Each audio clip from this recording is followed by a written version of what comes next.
Casey, enough. Okay, kid, first of all, that's a penalty. But second, thanks for showing the Leafs how to put pucks on net. This is SportsCenter. Hey, I'm Marissa Roberto, and while the rest of the country likely celebrates, it's a somber day in Toronto as it's locker clean-out day for the Leafs. And we heard from pretty much everyone you'd want to hear from. A major subplot in this series was the health of Austin Matthews. And today he explained exactly what was going on. It was tough. Got really, really sick after game 2. And, playing game 3, obviously just kind of going through that. Still kind of trying to recover going into game 4. Took a weird hit and, couldn't go any longer. And that's as detailed as I'm going to get into it. I mean, obviously it was tough. It was really frustrating. It sucks and was killing me to watch. Proud of the guys and how they fought and climbed their way back into the series. And, I was fortunate to get to play in that game 7 and just try to go out there and give it my all. And obviously it's, disappointing and frustrating being here today. Now, there's been a ton of speculation about the future of head coach Sheldon Keefe, and he was asked about that earlier today. I'm in the coaching business, and when you're in the coaching business, you don't get to make decisions about your position. So for me, it's out of my control. My job is to find solutions and help direct and create a path for our team to continue to move forward, and that's my focus. I think a lot of fans were calling for Keefe's job last season, and it's really no different this time around. Keefe also talked about the team's shortcomings against the Bruins. We're in the results business here, and we didn't get results, and we haven't met expectations, and as a head coach, I take responsibility for that. You have a team that has expectations and has goals in mind, and you don't reach them, it's not a good feeling. Now, we'll get to the future of this team and what could happen moving forward next segment. But with all the uncertainty surrounding Mitch Marner, he reiterated his desire to stay in Toronto. I've expressed my love for this place, this city. Obviously, I've grown up here, so we'll start thinking about that now and trying to figure something out. What does it mean to be a Maple Leaf? It means the world.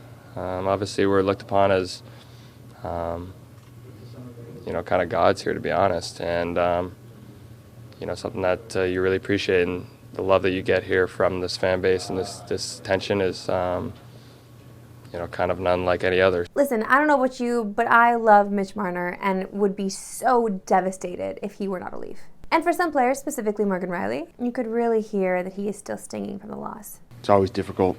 I feel this year maybe more than ever. Why is that? I'm not sure. I think partly because of Game 7 overtime, partly being on the ice for the goal, partly age. Just I think every year gets more challenging. How much do you, honestly. Sorry, that's okay. How much do you relive that last play? Oh, a lot. See, they're just like all of us, okay? We're just reliving it over and over again, and he had to take the minus on that.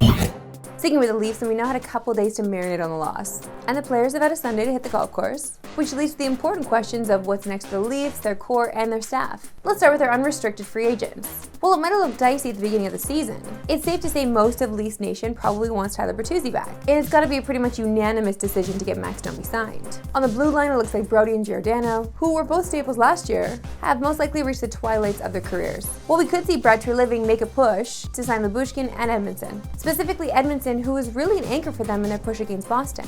Looks like the net should be Joseph Walls next year, despite how prone to injury he seems. So maybe there's room for Martin Jones to re-sign as a backup, but it definitely seems like Samsonov's time as a Leaf is over, which is honestly so sad. But that does not address the elephant in the room when it comes to personnel. Will we see this core shaken up in the summer? I get really sad when I see all of the discourse on Twitter, on Instagram, in the comment sections. People got vicious, got so mean after that loss. It broke my heart a little bit to see all of these names tossed out and to see all the player interviews, seeing how sad they were to actually disappoint the fans. I truly believe that they are quite disappointed in themselves more than anything. So to see any of them go, I'll be bummed. Based on everyone's contracts, it seems like Mitch Marner would be the man to move. This is not as easy as it seems though. As Marner becomes a UFA after next season and has a no-move clause and a giant contract, you also want to get a pretty good return for someone like Mitch Marner. And after these past playoffs, his stock is not the highest. Luca floated the question to Leaf fans, and it seems like he got a few interesting suggestions. I mean, I like the Brady Tkachuk one, but it's still Mitchell Marner, you guys. It's Mitchell Marner. Remember what you're saying. And for the Leafs fans out there that wanted to be traded, you know that the second he goes anywhere else, he's going to win a cup with that team. It is Mitchell Marner. Leafs management definitely has their work cut out for them here. And while we heard from everyone else today, we won't hear from management until Thursday. To the association, we've got a pair of massive games tonight. Let's start in the West, where the Timberwolves shook up the basketball world on Saturday as they beat the defending champs in Game 1 and kind of handled them. And like he has been all playoffs, Anthony Edwards absolutely went off, dropping 43 on 17 of 29 shooting, and he truly looked unstoppable at times. And there's now a legitimate conversation that Ant-Man could be the new face of the NBA and capable of beating Denver and even winning a title this year. And he's only 22 years old! Checking the FanDuel odds, this series is still kind of a coin flip, as the T-Wolves are now slight favorites. Not gonna lie, it's hard seeing Denver at plus money just sitting there and not stopping everything and just going to bet it immediately. But the Ant-Man hype is that real? The early game tonight is at the Garden, and don't you just love how New York seems to come alive even more around playoff time? And with Indy in town, it really brings back some of those old school memories. Reggie and Spike, the Larry Johnson 4-point play, and just John Stark's vibe in general. The nostalgia is out in full force for this series, and hopefully we get another classic. But this Knicks team feels different, and special enough to maybe even make a run at the East, especially with how Jalen Brunson is playing. He leads the playoffs in scoring at over 35 a game, and is fourth in dimes with 9 a game. And you can watch Game 1 between the Pacers and Knicks tonight on TSN. Coverage begins at 7:30 Eastern, 4:30 Pacific. Micah Parsons is one of the best pass rushers in the NFL. I mean, when you're in the same sentence as Reggie White when it comes to stats, you gotta be doing something, right? But what happens when one of the league's best goes up against one of the best in another sport? Well, let's find out, because he went head-to-head with a sumo wrestler.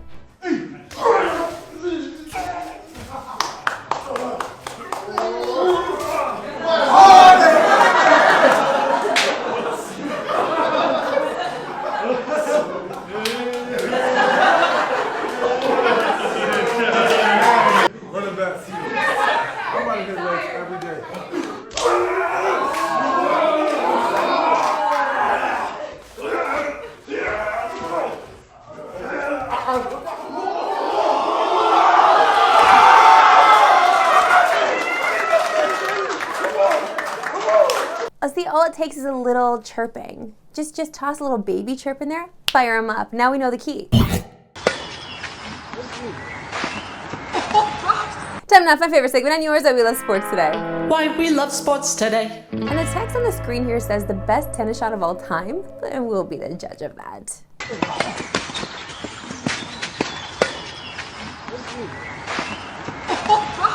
Oh my god. Honestly, oh, it's kind of sick, actually. Also, I hope the people watching this that are really into pickleball now are like, oh, you know what, maybe I could just play tennis instead. Well, what's happening to our tennis courts around here? Not to sound like one of those complainers, okay?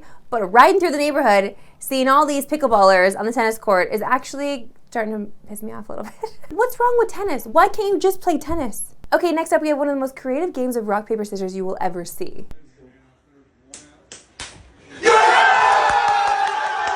Honestly, dang, I wish I did that kind of stuff at my graduation. One guy did get up on stage and just yell Ric Flair. So that was fun. He just said, yeah, Ric Flair! And then he walked off. Brooks, that was a shutout, man. Your Ric Flair still carries legs. Or your Ric Flair still has legs. That's what it is. That's all for today. So we're going to run 3 Eastern Pacific. Have a good one.